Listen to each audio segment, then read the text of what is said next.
Көп рахмет, Динара. Құрметті әріптестер, орталық коммуникациялар қызметінің ақпараттық алаңынан тікелей көрсетілімді ары қарай жалғастырамыз. Сонымен бүгін біздің алаңда қонақта Қазақстан Республикасының қаржы вице-министрі Ержан Біржанов және Қазақстан Республикасының қаржы министрлігінің мемлекеттік кірістер комитеті төрағасының орынбасары Панбаев Азамат Серікұлы, мемлекеттік сатып алу заңнамасы және квазимемлекеттік сектордың сатып алулар департаментінің директоры Әділханов Мұрат Бұхарбаевич.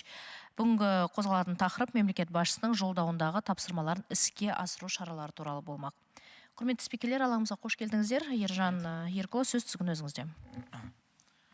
Құрметті брифингке қатысушылар, сәлеметсіздер ме? Бүгінгі таңда қаржы министрлігінің қойылған президенттің тапсырмалары бойынша қысқаша ақпаратты беруге жиналып отырмыз. Ең басты тапсырмалардың бірі бұл жаңа салық және бюджеттік кодексті енгізу және де мемлекеттік сатып алу жүйесін жаңарту сұрақтар көтерілді. Тағы да айта кететін болсақ, бұл салықтық бақылауды цифрландыру және салықтық және кедендік жүйелердің ақпараттық жүйелерінің интеграциясын аяқтау болып табылады. Енді қазіргі таңда бұл тапсырмалар бойынша жұмыстар басталып кетті. Демек, бізде қазір қандай істер бар, оларды жалғастырамыз. Мынау баяндамамның басында ағымдағы кездегі жағдайды сіздерге қысқаша айта кететін болсақ, соңғы 3-4 жыл арасында қаржы министрлігі шеңберінде көп жаңа жобалар іске асырылды ақпарат жүйесі бойынша. Бұл бірінші жоба е-салық азамат жобасы. Бұл жеке тұлғаларға жеңіл түрде ақпарат алуға, декларация тапсыруға, қызмет түрлерін алуға қолжетімді жаңа жүйе. Бұл жүйемен қазір 1,5 миллионға жуық адам қолданып отыр. Өте сұранысқа ие жүйе. Екінші, бұл е-салық бизнес жүйесі. Бұл е-салық бизнес жүйесі кәсіпкерлерге қызмет түрлерін алуға, режимдерін өзгертуге, декларация тапсыруға, тағы да басқа сервистарды көрсетуге арналған. Бұл да қазір өте сұранымда жүрген жүйелердің бірі. Үшінші жоба бұл Астана бір жобасы. Өздеріңіз білесіздер, кедендік рәсімдерді біз осы 3-4 жылдың ішінде толық автомат түрге ауыстырдық. Барлық декларациялар 100% қазір электронды түрде тапсырылады. Қысқаша айта кететін болсақ, мынау жасыл дәліз дейміз ғой, сол жүйесі бойынша 82% барлық кедендік декларациялар 1 минут ішінде рәсімделеді. Бұл осы жаңа жүйенің енгізілуіне байланысты қолжетімді болып отыр. Келесі, бұл жоба е-терезе немесе бір терезе қағидаты бойынша енгізілген жоба. Бұның бастапқы мақсаты барлық рұқсаттама қағаздарды бір жүйе арқылы ортақ кедендік жүйеге қосу арқылы тез қызмет түрін көрсету. Осы жобаны енгізу арқылы біз қызмет көрсетуді 6 есе қысқарттық уақытын. Үшінші жоба бұл, келесі жоба бұл тәуекелдерді іске асыру. Тәуекелдерді іске асыру бүгінгі таңда салық жүйесінде, кедендік жүйесінде де енгізілген. Бұл қосылған құн салығын қайтарған кезде, тексеріс процестерін жоспарлаған кезде, тексеріс процестерін жүргізген кезде осы жүйе қолданылады. Бұл жүйені біз ары қаратай жандандырамыз. Бұны жаңарту себебі қазіргі таңда көбіне ақпараттық жүйелердің дамуына байланысты және мынау жасанды интеллект дейміз, сол қоспаларды қосу арқылы бұл жүйені біз ары қаратай дамытамыз.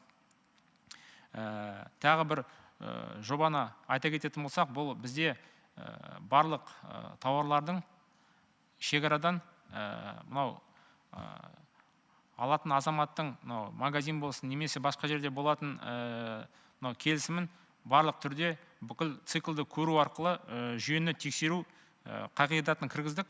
Онда біз қандай тауар, қандай бағамен қай елден кірді, қандай құн қосылды, кім сатты, қай уақытта сатылды, қандай қосымша тағы қызметтер қосылды, барлығын электронды түрде көреміз.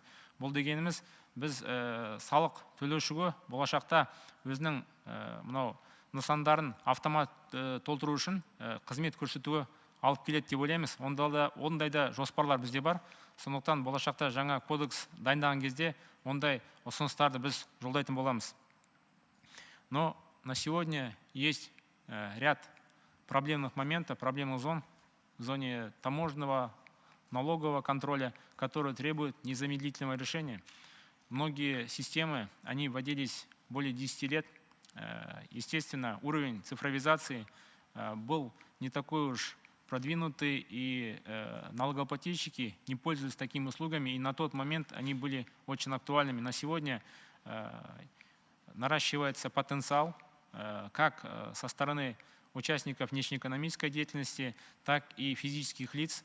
Многие переходят на электронный формат, все услуги автоматизированы, но и идет электронное взаимодействие с системами других госорганов, а также банков второго уровня и операторов. В этой связи время диктует, что необходимо менять системы, их обновлять, модернизировать, чтобы не было сбоев в системе. К сожалению, период сдачи отчетности, пиковый период, информация периодически она может замедляться, либо бывает система дает сбой, поэтому мы должны переходить на новые платформенные решения.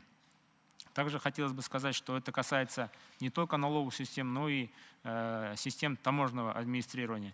Есть вопросы также по государственным закупкам.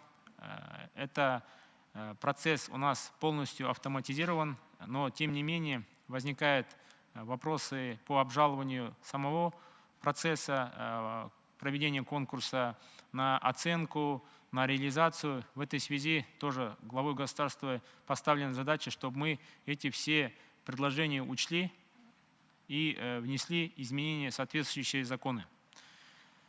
Также хотелось бы сказать, что для решения таких задач мы должны полностью пересмотреть свою работу. Мы должны ориентироваться не на контрольные свои функции, больше, скорее всего, на сервисную модель оказания услуг. Над этим мы работаем. Для этого мы сегодня расширяем сервисы посредством IP, передаем ряд своих услуг в аутсорсинг. Это банки второго уровня, это негосударственный финсектор, правительство для граждан. Если привести пример, это как раз услуги по уточнению сумм задолженности, уплаты налогов, которые мы сейчас можем представить в рамках тех же приложений Каспий, Халкбанка. И мы эти сферы еще будем расширять. На сегодня у нас есть договоренность более 20 банками, есть план мероприятий, и мы будем планомерно использовать их ресурсы, потому что люди привыкли пользоваться услугами финансовых институтов, и если все сервисы будут в их приложениях, это нам тоже плюс, мы облегчим свои системы и удобно будет для налогоплательщика. Ну и в целом мы хотим перейти push-уведомлением о налогах, о суммах налогов, и чтобы налоги уплачивались в один клик. Такая задача стоит. На сегодня уже налоги уплачиваются, но не во всех банках и не все налоги. В будущем мы хотим сделать сервисы простыми, как вот до сих пор мы пользуемся услугами по коммунальным платежам. Налоговая сфера таможенная тоже должна перейти на такой новый формат, когда можно, не нанимая бухгалтера, оплатить через соответствующее приложение. В результате это облегчит время для налогоплательщиков, сделает его более дешевым и быстрым. Также мы хотим использовать в последующем интернет-платформы, которые сейчас существуют.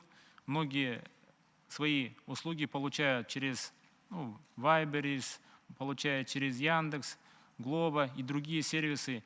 Мы хотим взаимодействовать с этими платформами и перейти на такое безболезненное налогообложение. На сегодня достигнута договоренность с одним из операторов, где мы будем систему налогообложения пропускать в таком невидимом фронте. То есть здесь онлайн-оператор будет выступать как налоговый агент. То есть у работника есть вариант самому зарегистрироваться через ЕС-Салық Азамат, уплачивать налоги, но за него может это сделать онлайн-платформа. Такой проект мы сейчас в пилоте запускаем. Если пилот покажет свою результативность, возможно, мы это пропишем и в новом налоговом кодексе. Таким образом, мы хотим использовать все возможности наших информационных сервисов, чтобы, опять же, повторюсь, платить налоги было удобно, просто и никакой нагрузки для бизнеса оно не будет нести.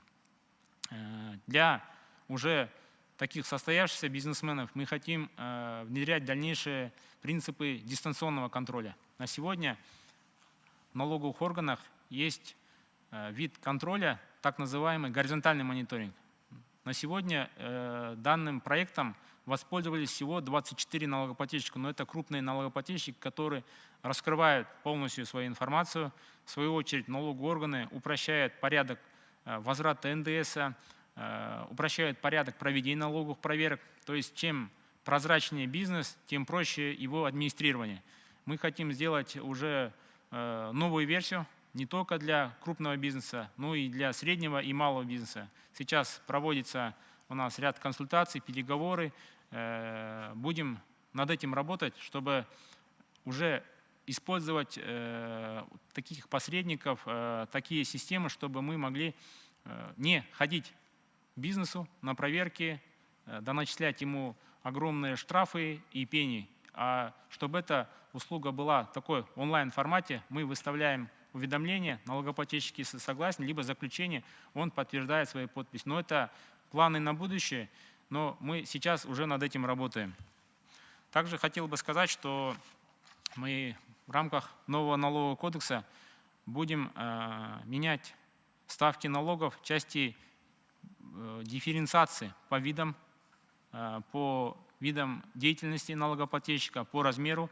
Это поручение главы государства. Также мы пересмотрим ныне существующие специальные налоговые режимы.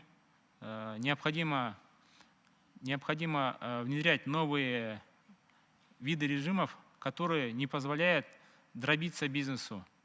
Будем стимулирующие режимы внедрять. Может, возможно, их станет меньше, но они будут простыми в понимании и для исполнения обязательств.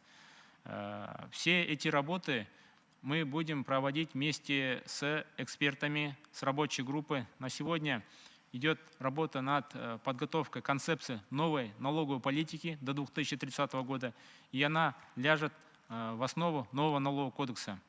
Под эгидой Министерства национальной экономики мы будем свои предложения реализовывать, предлагать, обсуждать. Поэтому, думаю, еще не раз на этой площадке будем обсуждать новые инициативы.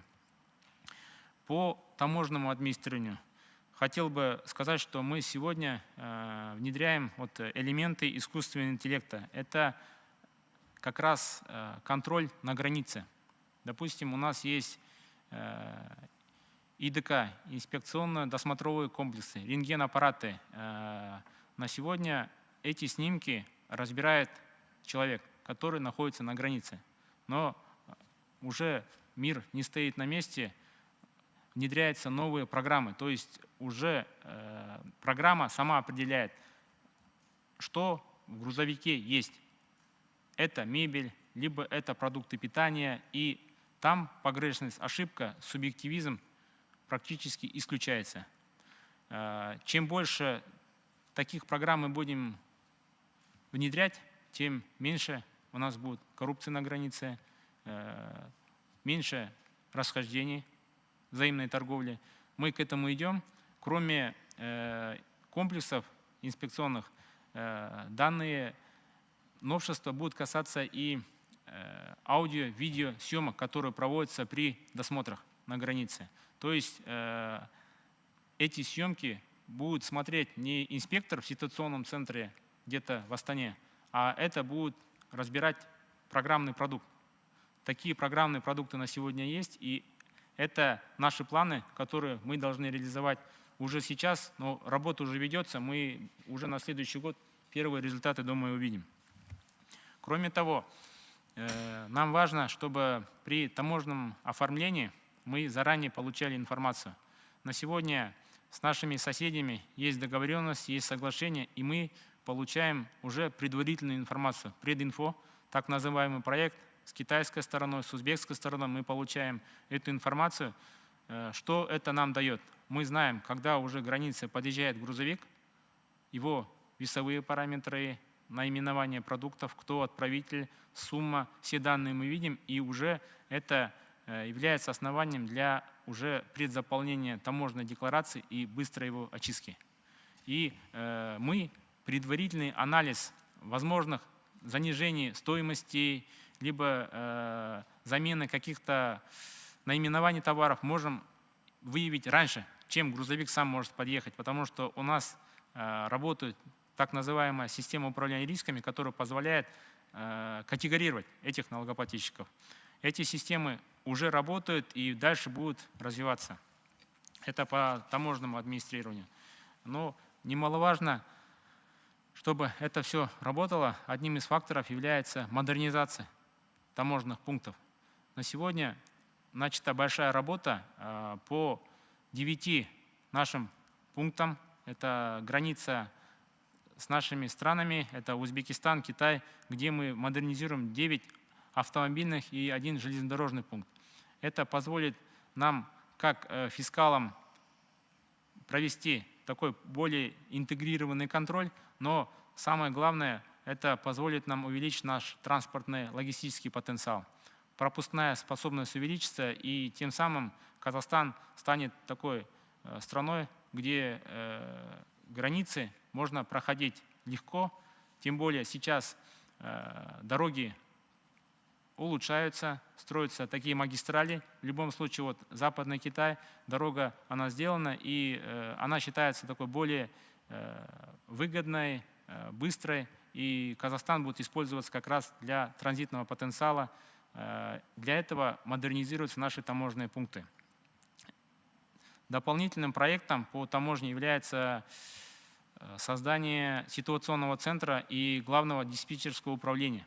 То есть вся информация стекается в центральный аппарат, и она здесь подвергается полной обработке и анализу. То есть, опять же, подчеркну, что максимально исключается человеческий фактор на местах принятия необъективных решений, принятия нестандартных решений, потому что когда эта информация есть в республике, аналогичная практика будет применяться по всем регионам. То есть если мы к одному товару применяем один подход, один контроль, то есть этот подход будет применяться как в Мангистауской области, так и в Кызылординской области.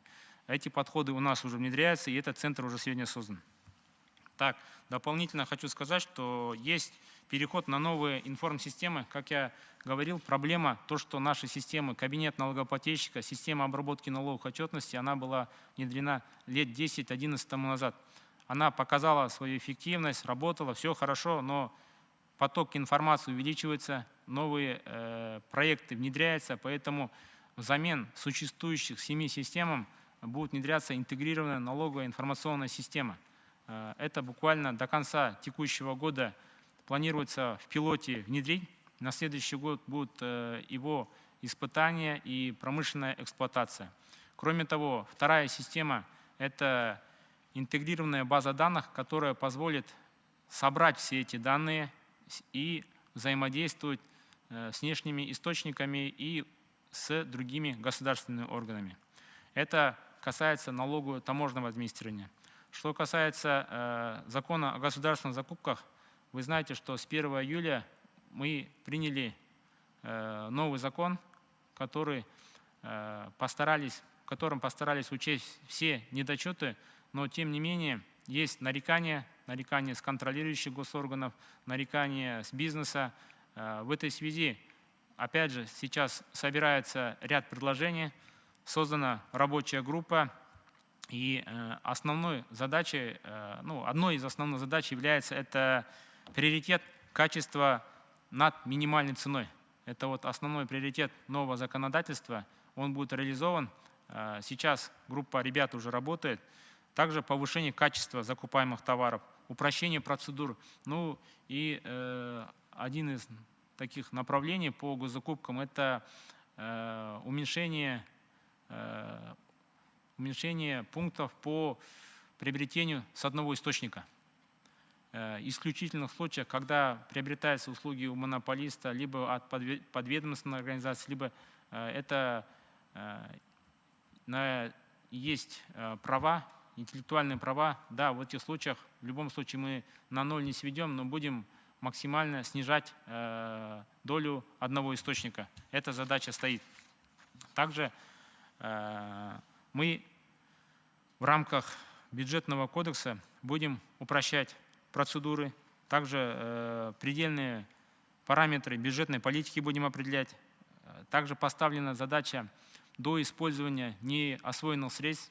Над этим уже работаем. До конца года решение уже примется.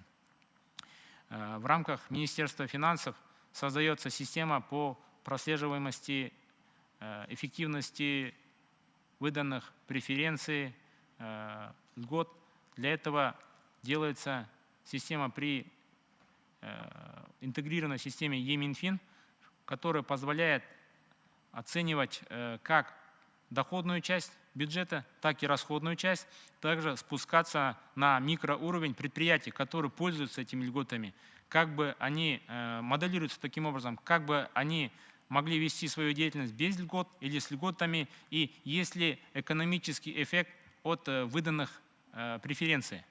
И это позволит в дальнейшем уже при следующем выделении льгот отсеивать тех, кто неэффективно пользуется этими льготами. Эта система создается. Также хотел бы сказать, что на сегодня, в принципе, благодаря предпринимаемым мерам, по итогам 9 месяцев бюджет республиканский, государственный исполнен на 100%.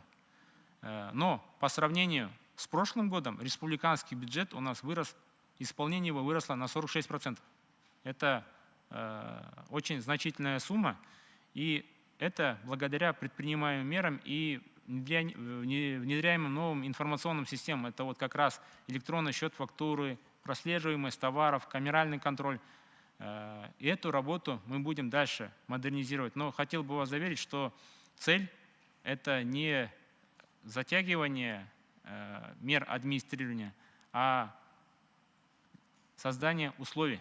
То есть мы на сегодня лучше сделаем налогоплательщику готовые, хорошие сервисы и, возможно, будем делать предаудит, чтобы он, соглашаясь с нашими заключениями, уплачивал заранее, чем мы через 3 года будем приходить и доначислять огромные суммы со штрафами. Эта задача стоит, мы над этим вместе с бизнес-сообществом будем работать. С Атамекеном и с другими бизнес-сообществами понимание есть. Буквально еженедельно мы эти вопросы обсуждаем. Любые инициативы, проекты, пилоты мы детально прямо по бизнес-процессам проходим. Поэтому новый налоговый кодекс мы заложим те меры, которые позволят упростить эти процедуры. Также хотел бы сказать, что на сегодня вот про поступление из бизнеса я сказал, что они растут, выполняются, но 1 октября завершается уплата налогов для физических лиц. Воспользуясь данной площадкой, я бы хотел довести через вас, через площадку СЦК, что необходимо доуплатить. Информация была уже несколько раз доведена, но тем не менее есть определенные лица, которые еще не уплатили. На сегодня мы оплачиваем налоги за 2021 год, не текущий год. Мы дали льготу почти 9 месяцев после истечения срока. Второе. Данные налоги идут в местный бюджет, то есть на обустройство города, правопорядка, на социальные проекты. Поэтому, если кто-то не уплатил, если ваши родственники не уплатили налог на имущество, просьба напомнить, есть дополнительные сервисы, колл-центр 1414, который может подсказать. Через мобильные приложения Каспи, Халық можно узнать задолженность.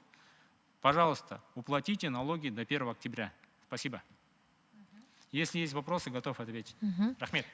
Көп рахмет. Құрметті әріптестер, сұрақ-жауап бөліміне көшеміз.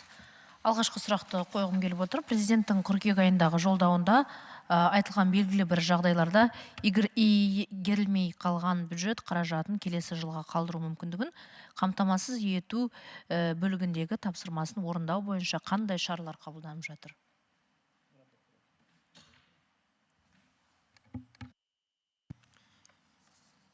Бұл сәлеметсіздер ме? Бұл бағыт бойынша қазір ұлттық экономика министрлігі жанында осы бюджеттік кодекске өзгерістер енгізу жөнінде жұмыстар жүргізіліп жатыр. қазіргі таңда бізде тек инвестициялық проекттер бойынша көп жылдық шарттар бойынша мүмкіндік бар, егер игерілмей қалған ақшаны келесі жылға өткізуге. Сондықтан қазір енді алдағы уақытта басқа да жағдайлармен егер ақшаны игеру мүмкін болмай жатқан болса, сол жағдайларда келесі жылға мүмкіншілік беруге рұқсат беретін нормалар қарастырылып жатыр. Рахмет жауабыңызға. Келесі екі сауалды не кезеттен Асем Құлманова жолдапты. Қаржы министрі Ерлан Жамаубаев жалдамалы пәтерлердің бағасын реттей алмайтынын айтты. Оның сөзінше елімізде шағын және орта бизнесті тексеруге мораторий бар. Егер тұрғын үй нарығындағы жағдай ушықса ғана министрлік мораторийге өзгерістер енгізуге ұсыныс береді. Ол ұсыныс беріледі ме, әлде оған өзгеріс енгізу үшін жағдайдың ушыққанын күтуіміз керек пе? Сұрақ түсінікті. Қазіргі таңда бұл сұрақ өте өзекті болып келеді. Біз қазір қаржы министрлігі болғандықтан тура тексеріске бара алмаймыз, себебі мораторий жарияланғандықтан көп мынау жалға тапсыратын азаматтар, олар кіші кәсіпкерлік объектілер болып саналады. Ол біріншіден. Екіншіден, көп азаматтар қазіргі таңда бұл жеке тұлғаларда болып келеді. Осы жерде мен кішкене түсіндіріп айта кетейін. Қазіргі таңда пәтер беретін адамдар, олар бірінші режим, ол жеке кәсіпкер ретінде тіркелуі тиіс. Салық төлейді. Мысалы айтамыз, патент дейміз, басқа мынандай түрлер арқылы төлей алады, біріншіден. Екіншіден, бізде ЕСП деген жүйеміз бар. Ол жеңілдетілген жүйе. Бұл жүйе бойынша міндетті түрде жеке кәсіпкер болып тіркелу керек емес. Облыс орталықтарында бұл мөлшер бір айлық есептік көрсеткішті құрайды, ал аудандық мөлшерде бұл жарты есептік көрсеткішті құрайды. Егер 3,5 миллиондай теңге табыс алатын болса, бұл режимді қолданып тіркелмей қызметін көрсете алады, сол режим арқылы. Үшіншіден, қазір таңда өздеріңіз білесіңдер, мынау пәтерді тапсыратын азаматтар, мысалы мемлекеттік қызметші де болады, немесе басқа да қызметкерлер, жеке тұлғалар да болады. Олар өздерінің мынау тапқан табысын келесі жылы салық декларациясын тапсырған кезде көрсетіп, 10% салықты төлей алады. Сондай режимдер бар, әртүрлі жеңілдіктер көрсетілген. Енді біздің тарапымыздан қазіргі таңда барлық осы түрлер бойынша қанша азаматтар бар, қанша азамат пәтер тапсыратын туралы мәліметтеріміз бар. Бірақ қазіргі осы жағдайды түсіне отыра, біз мысалы ішкі істер министрлігімен бірігіп, болашақта іс қимыл жасау келісіп, қазір іске асырамыз. Ол дегеніміз қазір миграция заңнамасы бойынша ішкі істер министрлігі өздерінің тексеру жұмыстарын жүргізеді. Сол кезде қай азамат қашан келді, қай мысалы адрес бойынша тұрып жатыр, қанша пәтерге ақша төледі, сол мәліметтерді олардың деректерін ала отыра сұрауынама жасайды. Ол сұрауынаманы бізге салық органдарына тапсырады. Біз оны алып, тура тексеруге шыға алмаймыз, бірақ бізде камералды тексеру деген жүйеміз бар. Сол арқылы мынандай анықтама, баяндама хат арқылы жібереміз. Егер бұл баяндама орындалмайтын болса, біз жауапкершілікке тарта аламыз. Сондықтан бізге қазір бұл мәлімет онлайн түрінде келіп түседі. Онлайн түрінде өткендегідей, дистанционный контроль дейміз ғой, сол жүйе арқылы біз осы бақылауды жүргізе аламыз. Сондай іс-шара қазір қарастырылып отыр. Әріде басқа да шаралар, егер басқа мемлекеттік органдар қосылатын болса, біз бірге іс-шара іске асырамыз деп ойлаймын. Рахмет. Асемнің екінші сауалы, қаржы министрі шенеуніктердің отбасы мүшелеріне шетелде шот ашуға тыйым салынады деді. Яғни министрлікте ақшаны жылыстатуға қарсы қаржылық шараларды әзірлеу тобы жұмыс істемек. Осы мәселе бойынша соңғы айда қандай деректер тіркелді, ал министрліктің өзінің ішіндегі прокуратура көрсеткен жемқорлық дерегі азайды ма? Енді бізде қазір таңда осы 2022 жылы жалпыға бірдей декларациялау барысында азаматтар барлық шетелдегі шоттарын және де басқа да салық объектілерін, басқа мекемелердегі үлесін барлығын көрсетіп, деректерді көрсетті. Біз оларды жинап алдық.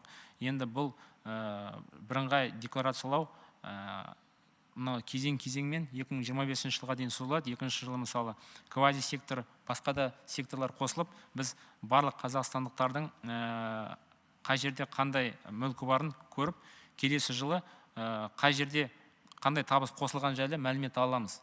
Ол біріншіден. Екіншіден, қазір таңда міне қазір Сенатта жаңа келісім және хаттама қаралып жатыр, ратификациялау сұрақтары. Басқа мемлекеттерден шекара өткен кезде қолма-қол ақша өткізді ме, ол деректерді бізге қолжетімді. Басқа мемлекеттерде бар қаражатты бәрін көре аламыз. Сондықтан мысалы шығыс пен кірістің сәйкестігі бар ма, жоқ па, бұл не жемқорлық жолымен табылған ақша ма, оны бірге басқа агенттікпен бірге қарап, шаралар болашақта қолданылады деп ойлаймын. Ол біріншіден. Екіншіден, қаржы министрлігі саласындағы жемқорлық фактыларын айтып өттіңіз. Иә, ондай фактылар бізде бар. Министрдің атынан өзінен де осы сұхбат берілген болатын. Біздің министрлік осы басқаларға салыстырғанда енді расында да үлкен жүйе болып саналады. Кедендік жүйе бар, мұнда салық, қазынашылық жүйесі бар, одан КВГ, барлық мемлекеттік органдар және барлық өңірлерде өздерінің аудандық бөлімшелерінде дейін бар. Сондықтан қазіргі таңда алып отқан орындағы статистика енді алдап шықсақ та, бірақ мысалы 1000-ға бөлсек, 100-ге бөлсек, біздің пайызымыз төмен.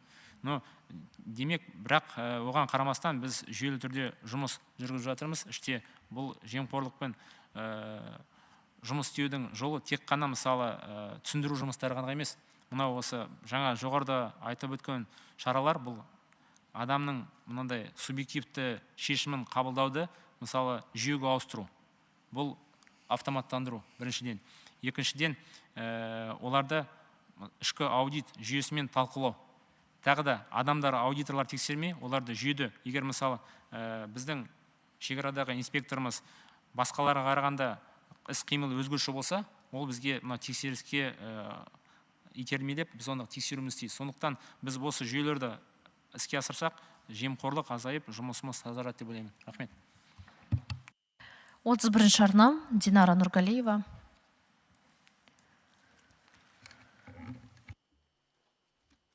Спасибо большое. Уважаемые спикеры, коллеги, такой вот вопрос. Да?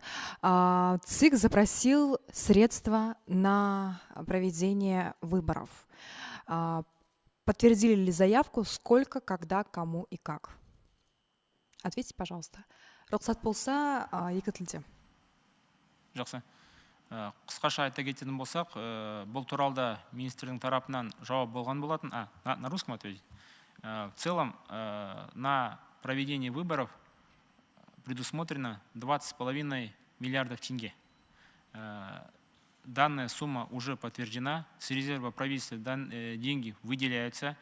Основные средства – это почти более 80% в размере 16,8 миллиардов тенге идут на оплату труда. Это создаются на местах избирательные участки, члены избирательных участков, и заработная плата должна быть, согласно законодательству, не меньше 3 минимальных месячных заработных плат. Это 180 тысяч тенге.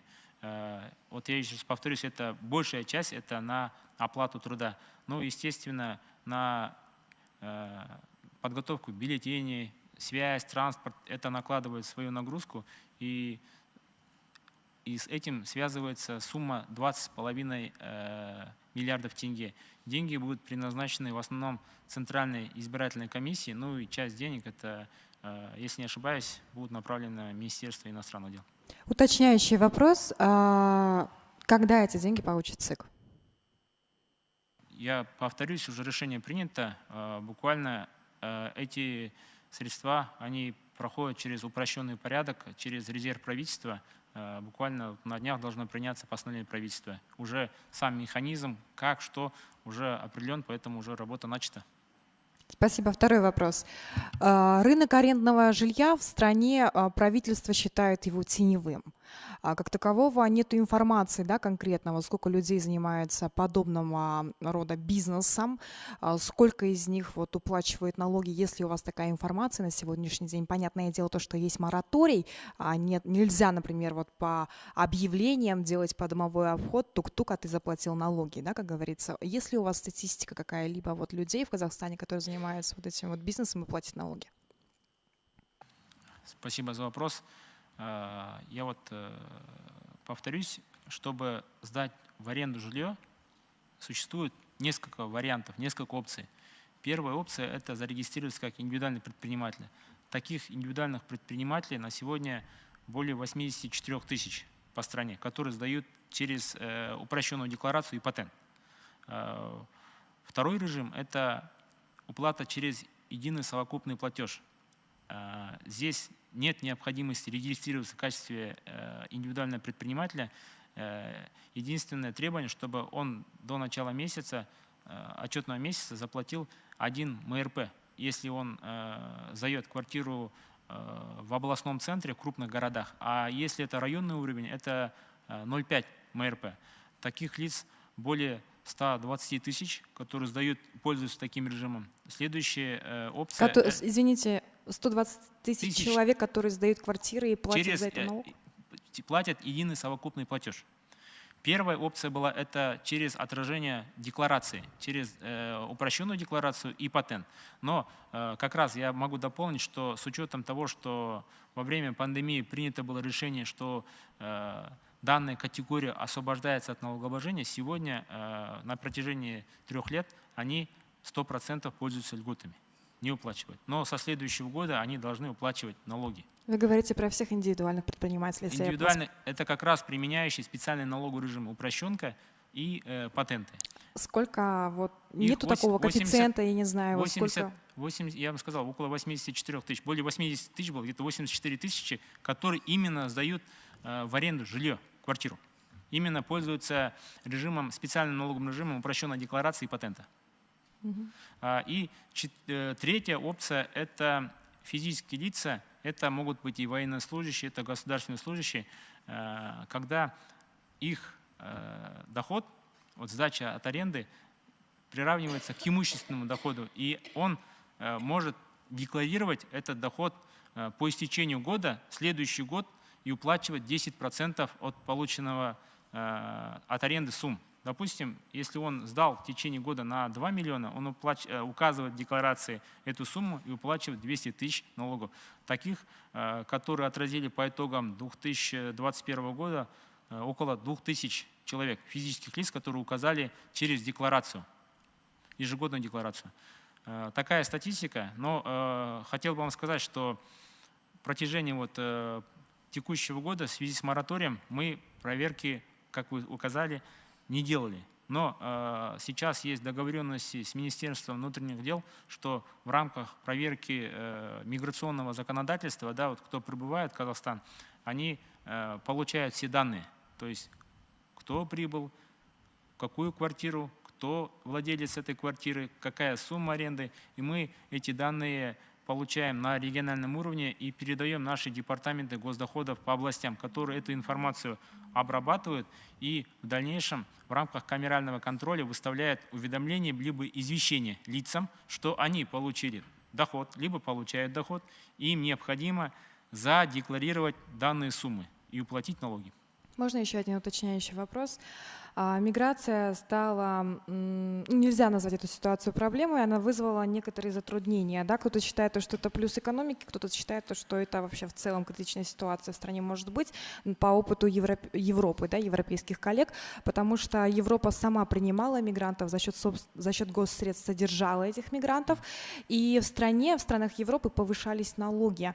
Я знаю, что вот у нас нет понятия слова преференций каких-либо, да, для соседних граждан, которые сейчас бегут от этой мобилизации, но будут ли повышаться налоги в стране, могут ли повышаться, я не знаю, в связи с ситуацией? Вопрос понятен, но на него было много комментариев, но от себя хочу сказать, что в рамках союзных стран у нас действует порядок такой, работа без границ.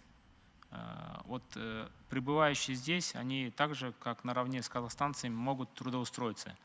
Но прибытие мигрантов, оно, конечно, создает конкуренцию, да, вот, нашим казахстанцам, но мигрантов также можно использовать, ну, как бы рассматривать как приток, приток таких высококвалифицированных специалистов, там, можно сказать, даже в IT-сфере, либо в медицине. Сейчас многие уже, сами знаете, да, вот часто публикуют объявления, медучреждения, да, то есть это те ниши, возможно, где наши казахстанцы не трудоустроились. Это есть возможность как раз решить наши текущие внутренние проблемы. Налоги повышаться будут? Естественно, от системы налогообложения никто не освобождал. Чем больше рабочих мест и выплачиваемых доходов, от этого бюджет только пополняется. Спасибо. Спасибо. А ставки? Ставки по повышению ставок, хотел бы сказать, что сейчас рассматривается норма, налоговый кодекс, где предусматривается по специальным налоговым режимам объединение в один платеж налоговых ставок. Это вот чтобы 3-4 платежа работодатель не платил, он единую ставку оплачивает, а уже госорган сам уже по распределению направляет, то есть это облегчает для налогоплательщика уплату налогов, то есть социальные платежи, пенсионка, ЕПН, это все обязательства работодателя, он одним платежом направляет, а госорган в лице нашего органа, Министерства труда, уже распределяет эти налоги. Ну вот, единая ставка в размере 21,5 вот пока рассматривается, пока эта норма не принята. Спасибо. Айгерим Умат с нами на связи. Коллеги, подскажите, пожалуйста. Нет, позвольте тогда мне зачитать ее вопрос. Накануне министр финансов заявил, что комитет госдоходов проверит, выплачивают ли налоги арендодатели создаваемых квартир, когда начнутся проверки и как они будут проходить. Ну, как я указал выше, мы пока придерживаемся дистанционного контроля, использования данных от органов внутренних дел, чтобы не нести лишнюю нагрузку и не нарушать мораторий. Но, как отразил ранее министр, если будет ситуация критическая и требует вмешательства, то будут внесены предложения по внесению изменений в мораторий. Но пока до этого, думаю, не дойдет, мы найдем какие-то механизмы для того, чтобы также в дистанционном режиме проводить проверки. Спасибо. Уточняющий вопрос. А какая ответственность предусмотрена в случае, если арендодатели не выплачивают налоги? У нас мы выставляем, во-первых, уведомление, согласно которого налогоплательщик должен представить форму налоговой отчетности. Если физическое лицо, либо юридическое лицо, либо индивидуальный предприниматель не представляет форму налоговой отчетности, это 272 статья, да? Пункт 1. Первая мера предусмотрена предупреждение. То есть мы первый раз предупреждаем. Если, опять же, ситуация не выправляется, мы применяем уже административный штраф, который начинается от 30 МРП в зависимости от размера субъекта, от категории субъекта. За повторность есть штраф. Спасибо. Спасибо. Хабар 24 арнасы, Рухания Баужанова. Сұрағыңыз бар ма? Амир Хайдаров, Хабар 24. Вопросы есть у вас? Пожалуйста. Асель Сейлобай, прошу быть готовой. Здравствуйте. Подскажите, пожалуйста, вот ИИН сейчас бесплатно могут получить нерезиденты. Планируется ли вводить пошлину или платно делать выдачу такой услуги? И, может быть, может государство на этом заработать? Ну, получение ИИН на сегодня она бесплатна. И внедрение платности, наверное, еще не рассматривался соответствующим министерством. Данный вид услуг, он через Министерство цифрового развития предоставляется, через правительство для граждан, да? Но думаю, этот вопрос еще не так актуален, чтобы заработать на получении ИНов. Есть иные источники для получения выгоды от мигрантов, от трудовых ресурсов. Это вот и создание новые рабочие места, может быть, какие-то новые продукты, новое производство. И после этого уже через налоговую систему получать эффект для экономики. Спасибо. Асель? Пожалуйста.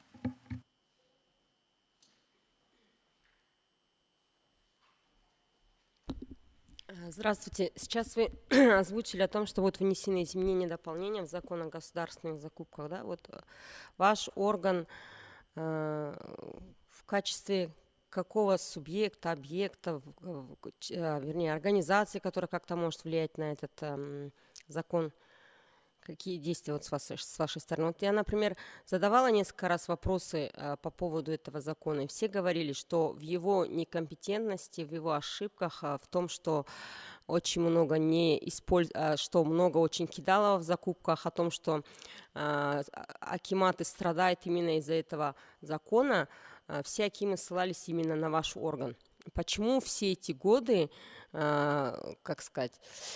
такое халатное, можно так сказать, отношение к этому закону, видя, что повторные закупки объявляют, что там очень много махинаций. Вот как вы могли бы за все это время повлиять? Не вот эти 30 лет ждать, что вот сейчас, которые изменения вы вносите, кто их мониторил, насколько они будут эффективны, была ли проделана в вашей организации какая-то работа по факту тому, что вот почему такая ситуация сейчас с этим законом?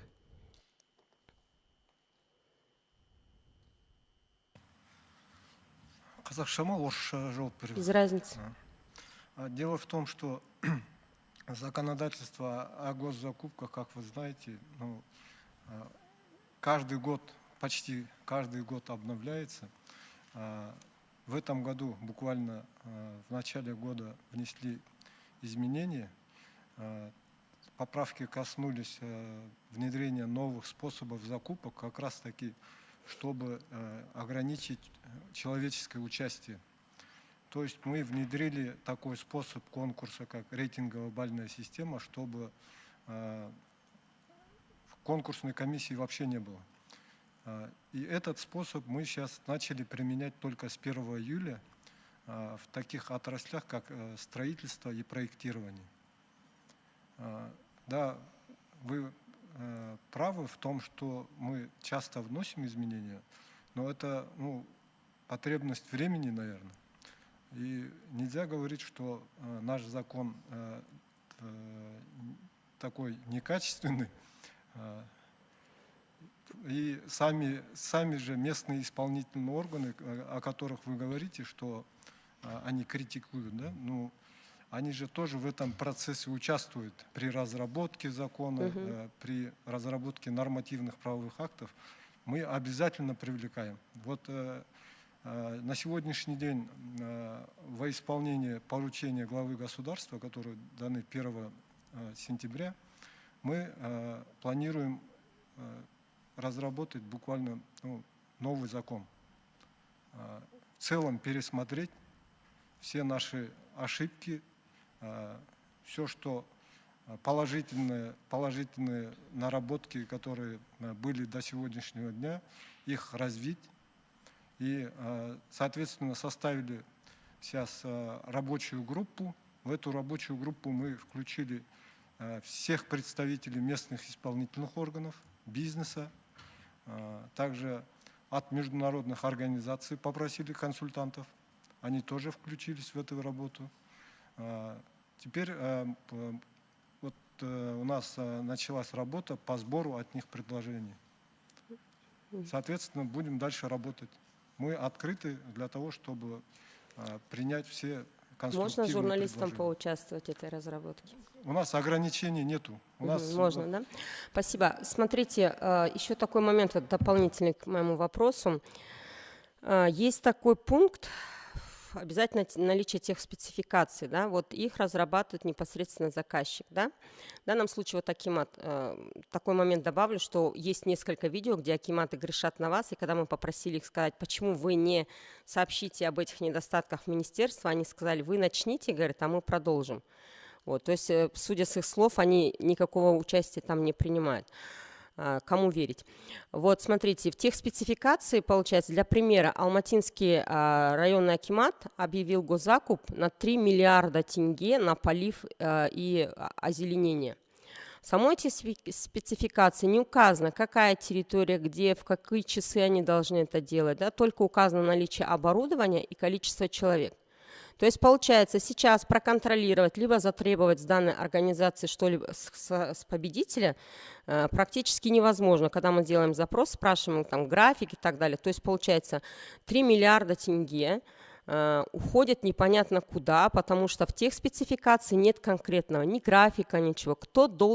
Должно ли это быть прописано в законе, что тех спецификаций должна содержать следующие графы, потому что как таковой мы промониторили несколько вот таких вот, как сказать, странных госзакупок, в которых нет конкретики. Постараюсь ответить.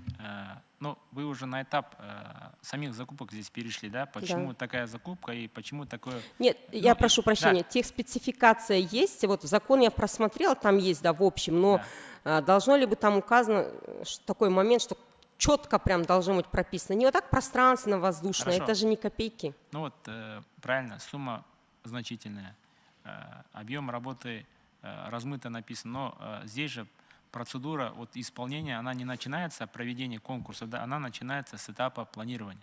То есть эти деньги местного бюджета.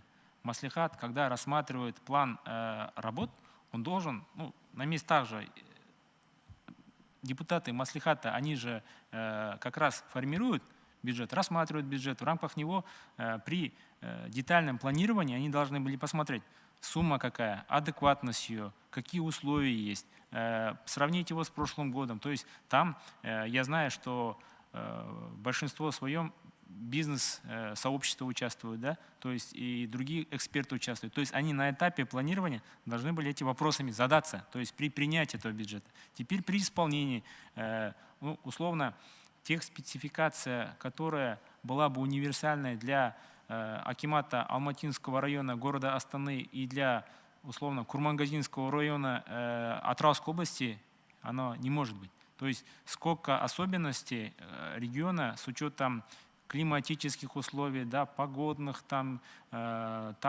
других условий, оно должно прописываться привязки к местности.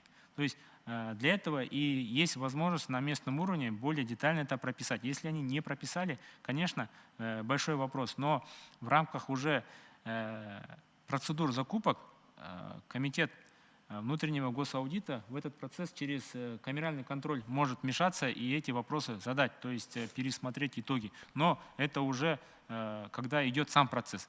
И я бы рекомендовал, вот вы как общественник, да, вот представитель СМИ, при формировании бюджета, при рассмотрении бюджета, при утверждении бюджета, если будете принимать участие, это был бы большой плюс. В этой связи как раз новшество, которое внедряется Министерством финансов, это бюджет участия. Когда доля 10% условно на ЖКХ, она открыта, и любой инициатор может дать свои предложения, и это открыто рассматривается общественностью и принимается. И эта практика должна расширяться. То есть население должно знать, на какие мероприятия, сколько денег, какие условия и кто придет. И эти средства, наверное, скорее всего, не только на ЖКХ, но и на другие сферы должны распространяться. То есть потихоньку участие гражданского общества в формировании бюджета, в его использовании должно быть больше. Спасибо. Спасибо. Я понимаю, что универсально сложно, но хотя бы, например, прописать, что обязательно указание там, площади, времени, даты исполнения, хотя бы такое, если вы. Спасибо. И второй вопрос. Вы также озвучили по поводу налогообложения и облегчения, да, вот товаров конкретных там на границе, растаможивания, чтобы можно было. Все-таки я вернусь до этого я задавала вопрос по поводу наших коммерческих, можно так сказать, организаций, хотя их почему-то инвесторами называют, не могу понять. Это те, кто занимается недропользованием. Вот. По нефти я говорила, до сих пор счетчиков нет, непонятно, сколько нефти уходит. Хотя по контракту у них указан один объем, не факт, что они этот объем исполняют, только по нему оплачивают. Золотодобывающая компания «Фикалел» сказали, что в отношении нее сейчас идет проверка, так как обнаружено вот это вот, никак непонятно, как может быть хищение, если все эти годы, все проверки они проходили и указывали, что все у них достаточно, что все у них в норме. Откуда появилась недостача? То есть, получается, они лишнее золото добывали. Вот как контроль какой должен быть именно за вот такими недропользователями, которые тяжело считать? Ну ладно, с нефтью, ну счетчики до сих пор многие не поставили. А по золоту как контролировать, сколько добыто и так далее? Вот в отношении этого что делать? Это же самая основная статья доходов налогов. Она, получается, уходит сквозь пальцы от государства. Сель, спасибо за вопрос. Да, до этого данный вопрос был задан. Мы постарались вам письменно ответить. Все-таки где-то мы ограничились налоговой тайной. По Гюралу, то, что по банкротству, да, они последние 4 года были на реабилитации. В 2021 году их признали банкротом, но это все решением суда.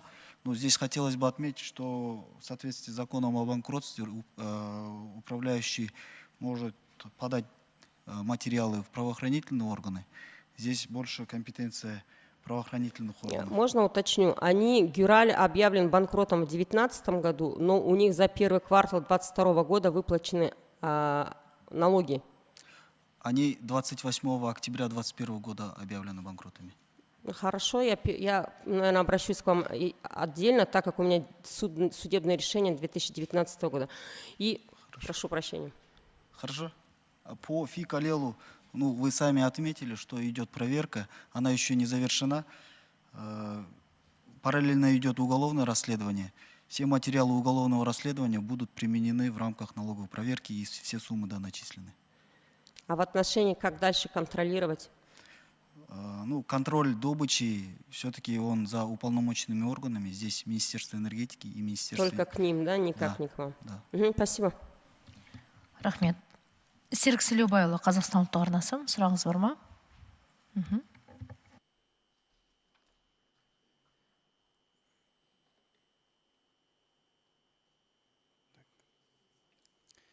Менде екі сұрақ. Біріншісі, кеше аудиторлық нарықта жұмыс істейтін 25 компанияның өкілдері баспасөз жиын өткізді. Айтуларынша, бұған дейін Қаржы министрлігі өкілдерінің қатысуымен онлайн жиын өткен. Сол жерде бухгалтерлерге кәсіби сертификат беретін бірыңғай оператор құрылатын туралы сөз болған. Бұған аудиторлық компания өкілдері қарсы.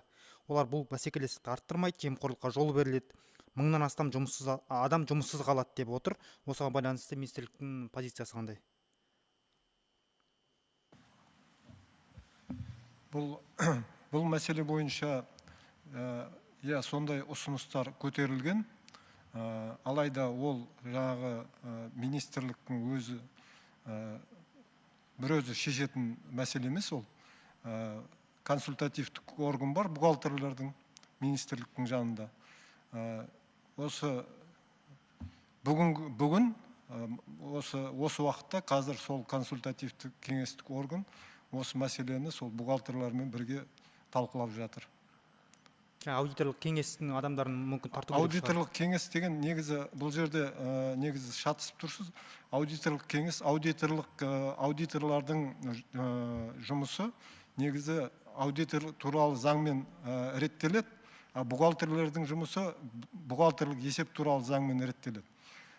Сол аудиторлық кеңес деп жатқаныңыз, ол соған ұқсас кеңес құру жөнінде ойлары болған.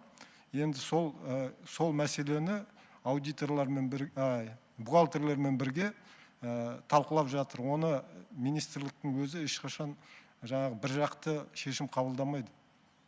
Яғни әлі ол шешім қабылданған жоқ. Жоқ, ондай шешім қабылданған жоқ ондай.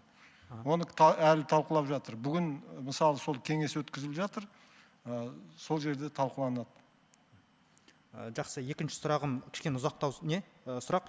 Мемлекеттік сатып алу мен бюджеттің интеграциясы туралы, бюджет туралы заң бізде ертерек қабылданған, шатаспасам, 2008 ба, 2009 ба, ал мемлекеттік сатып алу туралы заң 2012-ден басталып сол жұмыс істеп келе жатыр. Біздің кәсіпкерлердің көпшілігі осы екеуінің интеграциясы жоқ екенін, мысалы, яғни бюджетті жоқ ақшаға сатып алу жасалып, кейіннен өнім беруші қаржы алу кезінде мәселелер туындайтынын айтып жүр. Заңда бар жазылғанмен жаңағы атқарылған жұмыс бойынша берілу керек деп.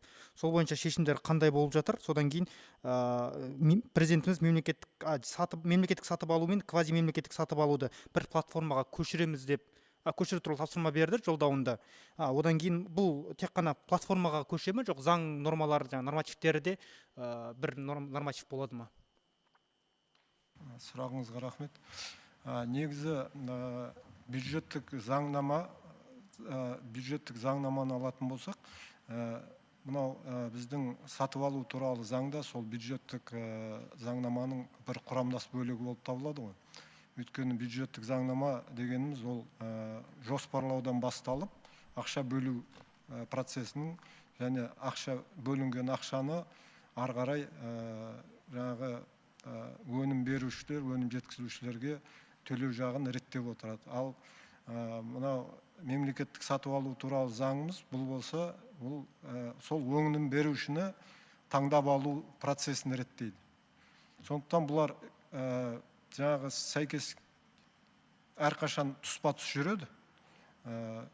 Жаңағы сіз айтып отқандай, екеуі сәйкес келуі тиіс. Қазірде мысалы айтатын болсақ, ол бюджеттік заңнамаға сәйкес келеді. Бюджеттен бөлінген ақша, администратордың жаңағы бюджет әкімшісіне келіп түскен ақша, енді ол сол ақша бойынша мысалы сатып алулар өткізеді ғой. Сатып алу өткізгеннен кейін барып, сол өткізу барысында сатып алу туралы заң қолданылады. Одан ары қарай жаңағы өнім беруші анықталғаннан кейін, сол өнім жеткізген соң ақша төлеу барысы бюджеттік заңнамамен реттеледі ары қарай. Сіз оны орындауын айтып отырсыз ғой? Орындаудың барлығы қазір автоматты түрде жүргізіледі бізде. Мысалы, біз үлкен құрылыс болды деп есептейік, мысалы, мәселен 40 миллион теңгелік нәрсе деп есептейік. Оның мысалы бірнеше жылға жоспарланған. Бірінші жыл мысалы 10%, келесі жыл 10%, одан кейін соңғы жыл мысалы қалған 80% берілуі мүмкін де, сол бойынша айтып отырғанымыз ғой. Ол енді жоқ ақшаға сатып алу жасалады да, мысалы бірден бір жобаның толық бюджетін мысалы бермейді ғой. Жоқ, оны толығымен бермейді. Өйткені мынау ПСД деген бар ғой, проектно-сметная документация. Сол жерде өзі көрсетіледі ғой, ол жобаның мерзімі, қанша уақытта салынатыны. Сол жобаға сәйкес мынау бюджет әкімшісі сол өзі ПСД-ға сәйкес өзінің ақшасын сол 3 жылға, егер жоба 3 жылдық болса, 3 жылға бөлуі тиіс. Бірақ бөлінбейді іс жүзінде ол мысалы. Енді ол бөлінбейтін заң бойынша, бізде бюджеттік заңнама бойынша солай бөлуге тиіс ол.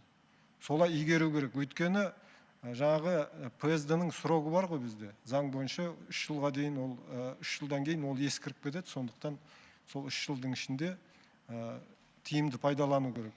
Бөлінген ақшаны құрылыс сапасында, құрылыс мерзімінде сол уақыттың ішінде аяқтау тиіс. Енді ол мысалы бірінші, екінші жыл түк жұмыс істемейді, ол адам 10% ақшамен мысалы. Одан кейін үшінші жыл жұмыс жасаған кезде құрылыс материалдар қымбаттап кетеді, жаңа логистика бар, басқа бар құндардың бәрі өсіп кетеді. Доп соглашение жасау керек болады, доп финансирование болу керек болады. Енді өзімізге шығын ғой ол. Сондықтан мысалы бюджет жаңағы жобаның құны бойынша бюджетті берсе деген сияқты. Ол енді әр бюджеттік әкімшінің, мысалы жергілікті жердегі әкімшілердің жоспарлау, жаңа бюджеттік жоспарлауының сапасына байланысты.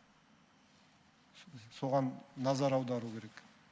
Жақсы, жаңағы екінші бөлімде квази қосымша айта кететін болса да, бұл сұраққа мысалы сіздің ойыңызша, ұсынысыңыз бойынша мысалы 2 жыл құрылыс еңбек 3 жыл болатын болса, ол барлық ақшаны толықтай беріп керек деп айтасыз ғой да. Бірақ былай мынау құрылыс саласында өзінің кезеңдері бар. Бірінші кезең, екінші кезең бар. Сол бойынша қанша авторский надзор, технадзор деген этаптар бар ғой. Солар өздерінің қанша құрылыс деңгейі жасалды, сол бойынша нақты жұмысы бойынша ақша төлеу көзделген ғой. Қазір мысалы ол 100% ақшаны алып алып, ертең жұмыс жасамаса, біз оны қалай ертең өндіріп Ол аламыз? кәсіпкерге емес, сол атқарушы жаңағы бюджет атқарушы органға толық бюджет берілсе, мысалы кәсіпкер мысалы жұмыстың 80%-ын бірінші жыл жасап тастайтын болса, ол 80% ақшасын алуға тиіс. Бірақ бюджетте ондай ақша болмағандықтан ол ақшаны ала алмайды. Рваное финансирование дейді ғой. Бізде қаржыландыру мынау өңірлердің сұранысы бойынша биылдыққа мысалы 80% болса, құрылысқа керек болса, сол 80%-ын толық береміз. Мысалы, егер келісім шарт жасаса, сол толық ақшасын алады. Және қазынашылық комитетпен бірге отыра, олар ай сайынғы қаржыландыру графигін құрады. Мысалы, айдың басында, жылдың басында, мысалы, қаңтар айында толық 80% ақшаны алып алмай, ол енді үнемсіз пайдалану болып келеді ғой. Ол ақшаның басқа, мысалы, әлеуметтік салаға жіберуге болар еді. Сондықтан, егер құрылыстың аяғы, мысалы, қазан немесе қыркүйек айында болса, сол кезге тартып, сол ақшаны тиімді пайдалану керек. Егер, мысалы, ол біз үкіметтің айналымынан ол ақшаны алып қойып, ұстап отыр ғой. Ол деген дұрыс емес қой. Оны басқа салаға, мысалы, тиімді проектларға жіберуге болады. Сондықтан, сондай механизм көзделген, ол дұрыс деп ойлаймыз. Егер бір ақшаны алдын ала беру немесе заказ берушіге ұстап тұру, ол да дұрыс емес. Қаржының өзіңіздің, мысалы, қалтаңызда ақша болса, сіз ол ақшаны пайдаланбай жүрмейсіз ғой. Оны сіз басқа бір депозитке саласыз, немесе басқа бір тиімді жобаға саласыз. Сол сияқты үкіметті өзінің берілген қаражатын өзінің қаражатындай қарау керек қой.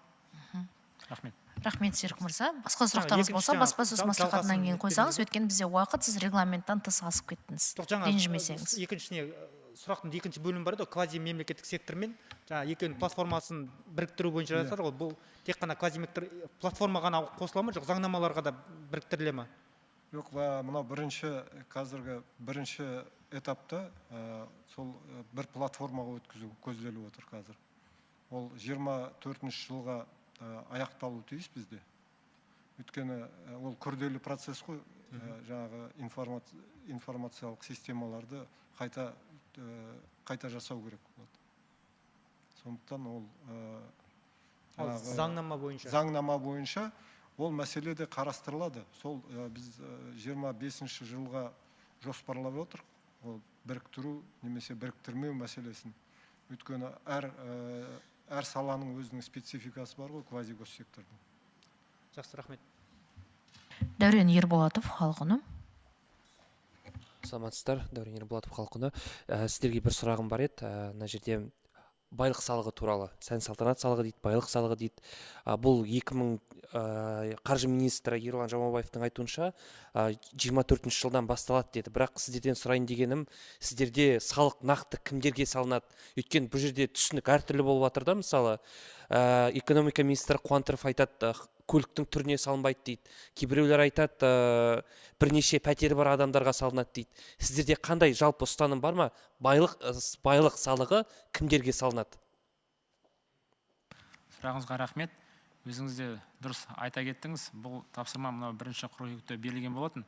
Бірақ біз шетелдік тәжірибені зерттеп қарап жаттық. Біз бұл сұрақтарды да концепция деп жатырмыз ғой, салық жаңа концепциясы соғанда қосқалы отырмыз. Қазіргі таңда жан жақтан ұсыныстар өте көп. Кейбіреулер айтады, объектілердің санына байланысты қосайық, немесе олардың құнына байланысты қосайық, немесе мысалы үлкен мөлшері, двигательдердің үлкен мөлшері бар автотранспортты қосайық дегенде сұрақтар туындап отыр. Бірақ бұлай түйіндей келсек, бұл өзіңіз білесіз, қымбат заттар, қымбат автокөлік, бұл салық жүйесі енді баршаға бірдей емес, мынандай нағыз бай, нағыз сондай бір мансап, артық ақшаға сатып алған заттарға қосылған салық ретінде қаралатын болады. Мысалы, қымбат машинелер, Феррари болады ма, Мазаретти болады ма, немесе үлкен үйлер, зәулім үйлер, екеу, үшеу бола ма, олардың құны мысалы бәлен миллион ақш доллары болатын болса, ол сол объектілер, немесе яхталар, самолеттер, жеке, сондай санаттағы жеке тұлғаларға арналған салық түрі болады деп ойлаймыз. Бірақ сізге айта кететін жағдай, қазір жұмыс тобы құрылды деп айттым ғой. Сол жұмыс тобында жан жақты пікірлерді естіп, ортақ шешім қабылданады. Ұсыныстар әртүрлі. Рахмет. Нақтылайыншы, жаңа жұмыс тобы құрамында кімдер бар, қандай министрліктер бар? Журналистер енді сұрақ қойған кезде білу үшін. айта кететін болсақ, бұл сұрақ салық саясаты біріншіден бұл біздің ұлттық экономика министрлігі құзыретіне енеді ғой. Бұл жұмыс топты сол министрліктің бастамашылығымен құрылды. Бұл жұмыс тобына бірнеше мемлекеттік органдар, оның ішінде біздің орган бар, там бізде ауыл шаруашылығы болсын, энергетика, барлық министрліктердің мүшелері бар. Және де бұл жерде Атамекен ұлттық палатасы бар, басқа да ассоциация мүшелері және қоғам қайраткерлері бар. Сол сұрақтар әлі бұлай жиналып жатыр бүгінгі таңда. Мынау қазір тұжырымдама концепция бойынша да сұрақтар бар. Соның бәрін жинап, жуыр арада енді сол министрлік тарапынан бір түсініктеме болады деп ойлаймын. Сосын сұрайыншы, бізде жаңа Құдай қаласа жаңа салық енгізілсе, қанша адамға, қанша бай адамға салық салынуы мүмкін? Өйткені бізде қазір түсінік бар ғой, барлығы Forbes-қа қарайды да, Forbes-та бар екен, неге бұл адамға салық салынбайды деген түсінік қалыптаспау үшін қанша адамға байлық салығы салынуы мүмкін? Қанша бай адам бар бізде Қазақстанда? Тағы да айта кететін болсақ, бүгінгі таңда Қазақстанның өзінің Forbes тізімі бар. Көбіне бұл адамдар үлкен кәсіпорындардың немесе кен орындардың иегерлері. Олар салық жүйесіне корпоративті құн болсын, басқа да салық түрлері арқылы олар өзінің үлесін қосып жатыр. Бірақ жеке тұлға ретінде егер осындай объектілердің иегері болатын болса, олар сол қатарға қосылады. Бүгінгі таңда нақты критерийлер, мысалы, сол тізімдегі 100 адам ба, сол тізімдегі 50 адам ба, әлі нақтыланған жоқ. Сол бай адамдардың тізімінен аламыз ба, немесе объектілердің басшылық ретінде аламыз, соны әлі қарастырылады. Сіздер қарайсыздар Forbes тізімін. Рахмет. Құрметті спикерлер, уақыт бөліп алаңымызға келіп, ақпаратпен бөліскендеріңіз үшін алғыс айтамыз. Сіздеріңізге сәттілік тілейміз. Әріптестер, аман сау болыңыздар. Осымен баспасөз мәслихатын тәмамдаймыз.